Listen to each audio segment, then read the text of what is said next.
اعوذ باللہ من الشیطان الرجیم بسم اللہ الرحمن الرحیم۔ مومنین کے اصرار پر قضا نمازوں کے مسائل کے حوالے سے ایک سلسلہ شروع کر رہے ہیں۔ انشاءاللہ روزانہ کی بنیاد پر 2 ویڈیوز آپ کی خدمت تک پہنچائی جائیں گی کہ جن کے اندر وہ احکام بتائے جائیں گے کہ جو مومنین مومنات قضا نمازوں کے حوالے سے زیادہ پوچھتے ہیں اور ان مسائل کا جاننا ضروری بھی ہے۔ مومنین سے ملتمس ہوں کہ آپ ان تمام ویڈیوز کو دیکھیں اور اپنے دوست عزیز و اقارب تک بھی ان ویڈیوز کو پہنچائیں تاکہ وہ آپ کی وجہ سے اس دین اور علم کی روشنی سے منور ہو سکیں۔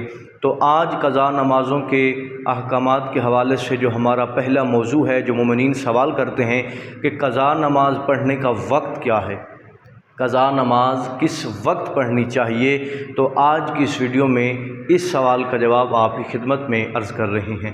مومنین یہ ہمیشہ یاد رکھیں کہ قضا نماز 24 گھنٹوں میں سے آپ نے جو واجب ادا نماز پڑھنی ہے، جو وقت پہ پڑھنے کی تاکید کی گئی ہے، اس کو وقت پر پڑھیں۔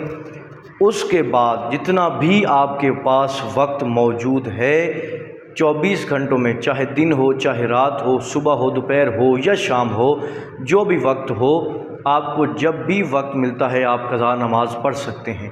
یعنی قضا نماز پڑھنے میں کوئی بھی وقت مقرر نہیں ہے کہ آپ نے اگر فجر کی قضا ہوئی ہے تو وہ فجر کے وقت ہی پڑھنی ہے، ظہر کی قضا ہوئی ہے تو ظہر کے وقت نہیں۔ آپ کو جس وقت بھی آپ کو ٹائم ملتا ہے آپ اپنی قضا نمازوں کو بجا لا سکتے ہیں۔ دعا کرتا ہوں کہ پروردگار حقیقی معنوں میں علوم اہل بیت سے آراستہ ہونے کی توفیق عطا فرمائے۔